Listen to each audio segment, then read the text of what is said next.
யாக்கோபுடைய பெயரைதான் ஆண்டவர் இஸ்ரவேல் என்று மாற்றுகிறார். அந்த இஸ்ரவேல் என்கிற பெயர்தான் ஒரு தேசத்தின் பெயராக மாறுகிறது. இந்த பெயர் மாற்றம் யாக்கோபை மற்ற முற்பிதாக்களிலிருந்து தனித்துவப்படுத்தி காட்டுகிறது. யாக்கோபுடைய பிள்ளைகள் மொத்தம் 13 பேர்.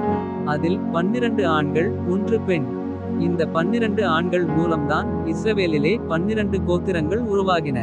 இந்த கோத்திரத்திலே யாக்கோபினுடைய பிள்ளைகளாகிய யோசேப்பு மற்றும் லேவியின் பெயர் இடம்பெறவில்லை.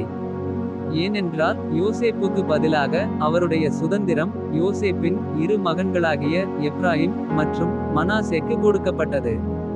அதேபோல் லேவி ராஜரீக ஆசாரியராக ஆண்டவரால் தெரிந்து கொள்ளப்பட்டதால் யோசேப்பு மற்றும் லேவி ஆகிய இருவருடைய பெயர்களும் கோத்திர அட்டவணையில் இடம்பெறவில்லை.